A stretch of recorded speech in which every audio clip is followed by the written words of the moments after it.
students. In this video we will going to discuss the various consumer buying behavior models. ठीक है, हम इस video में consumer buying behaviour model को discuss करेंगे कि how to identifying the behaviour of consumer, किस तरीके से कंज्यूमर के बिहेवियर को व्हाइल ही और she is purchasing something or want to purchase something, so how we can predict their behavior.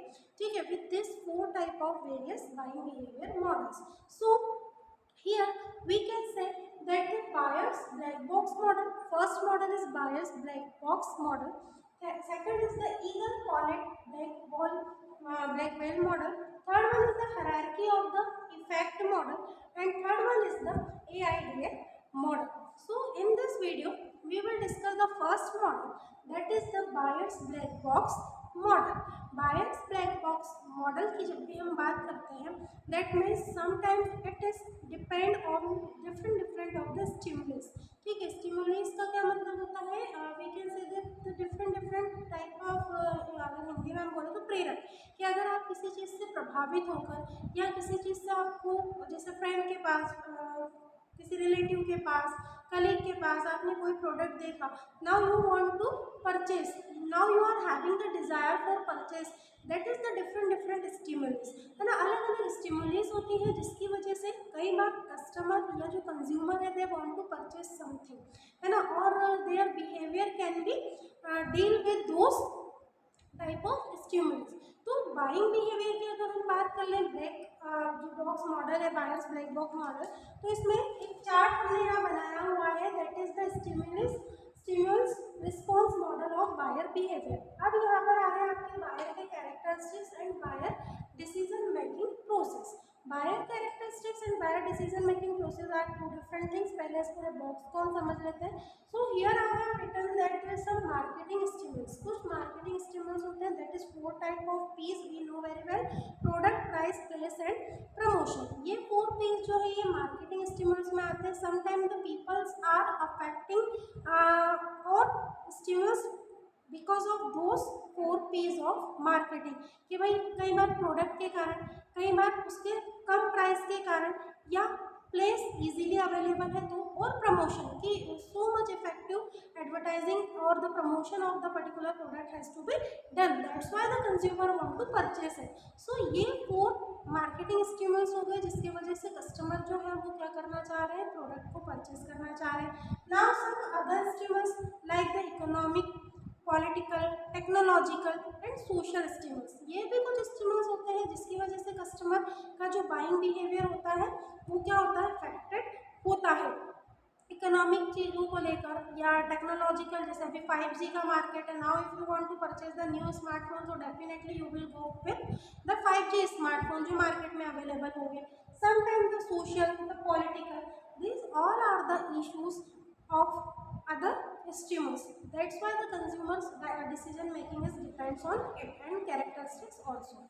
Now we can talk about the buyer's response. ये सारे stimulus के बाद बायर्स का रिस्पॉन्स क्या होता है. So product choice, brand choice, dealer choice and retail choice, product purchase timing क्या है, परचेज प्लेस क्या है, परचेसिंग फ्रिक्वेंसी क्या है, इन सारी चीज़ों को लेकर कंज्यूमर का जो रिस्पॉन्स है वो क्या किया जाता है, नोटिस किया जाता है, आइडेंटिफाई किया जाता है. That is the things, that is the stimulus responses of the consumer, कि भाई इन वजह से हम आइडेंटिफाई कर सकते हैं कि अच्छा कोई कस्टमर है, मान लो कि उसको देखकर लग नहीं रहा है कि उसकी इकोनॉमिक कंडीशन बहुत ज़्यादा अच्छी होगी, तो वो अगर किसी शॉप पे जाता है, किसी रिटेलर के पास जाता है, किसी डीलर के पास जाता है, तो दे विल डील हिम और her with like on that way, वो उस तरीके से उससे क्या करेंगे, डील करेंगे. वो उसकी इकोनॉमिक कंडीशन बताएगा या जिस भी तरीके से उन्हें डील करना है. तो ये अलग अलग स्टिमुलस रिस्पॉन्स हो गए किसके, बाइंग बिहेवियर को लेकर कंज्यूमर के. अब इसमें जो कैरेक्टरिस्टिक्स आते हैं, that is depends on the other things, that is the customer gets the input from the marketing effort of the firms, 4 P's and other stimuli. जो मैंने अभी आपको बताया कि जो कस्टमर के कैरेक्टरिस्टिक्स, कस्टमर के जो इनपुट्स होते हैं, those are taking from the market side, that is the 4 P's, product, price, place and promotion को लेकर. ठीक है, ये 3 स्टेजेस हैं जो हम डिफरेंस कर रहे हैं, डिटरमाइन कर लो।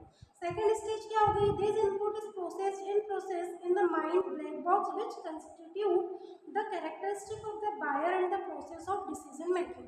कि भाई उस माइंड में आपको कंज्यूमर के जो बाइंग डिसीजन मेकिंग प्रोसेस है उसको आइडेंटिफाई करके चलना है। And the third one, once the buyer has decide to buy them he respond in terms of his choice of product brand and dealer timing. कि जब customer क्या कर चुका होता है, डिसाइड कर चुका होता है कि not now what they want to purchase, now they can go with the product choice brand dealer, purchase timing अभी लेना है या कोई फेस्टिवल के टाइम लेना है या कुछ मंथ रुक कर लेना है, लाइकवाइज। तो ये 3 स्टेजेस में मतलब कंज्यूमर के बाइंग को क्या किया जाता है, आइडेंटिफाई किया जाता है उसके बाइंग बिहेवियर को। ये 3 स्टेजेस हो गए, मार्केटिंग स्टिमुलस को लेकर, फिर अदर स्टिमुलस को लेकर, और then the choice, the characteristics of them, that is called the that is called the buyer's black box model। अब buyer's black box model में यहाँ पर 2 पॉइंट्स ऐसे हैं। The black box is influenced by 2 things. ये जो black box है ये 2 टाइप से इन्फ्लुएंस होता है, प्रभावित होता है। फर्स्ट होता है द बायर्स कैरेक्टरिस्टिक्स, सबसे पहला क्या हो गया बायर के कैरेक्टरिस्टिक्स को लेकर, और सेकंड है the buyer's decision making process. Buyer के कैरेक्टरिस्टिक क्या होगी, बायर मतलब हम कंज्यूमर, हमारे कैरेक्टरिस्टिक्स। तो the first stage of understanding buying behaviour is to focus on the factors that determine the buyer characteristics in black box. सबसे पहले आपको कस्टमर के कैरेक्टरिस्टिक्स को समझना पड़ेगा कि किस टाइप का कस्टमर है, किस तरह के प्रोडक्ट्स सर्विसेज की वो डिमांड हमसे कर सकता है, या हमें उसको किस तरह के प्रोडक्ट और सर्विसेज प्रोवाइड करना चाहिए जिसमें वो खुद सेटिस्फाई हो। तो सबसे पहले कस्टमर के कैरेक्टरिस्टिक को समझना। And second one is the buyer's decision making process, how they are taking the decision regarding the particular products and services, वो किस तरीके से डिसीजन ले रहा है। That is the second stage of the black box in buyer behaving during decision making process. ये second stage होगी। तो first stage black box model की क्या होगी, बायर का कैरेक्टरिस्टिक। ये जो ब्लैक बॉक्स है ये 2 टाइप से इन्फ्लुएंस होता है। पहला होता है बायर के कैरेक्टरिस्टिक से, और सेकेंडली होता है ये बायर के बाइंग बिहेवियर से या डिसीजन मेकिंग प्रोसेस से। तो this is the 2 stage through which the black box model can be influenced। In our particular next video we will discuss the next model, that is the Eagle Collet Blackwell model।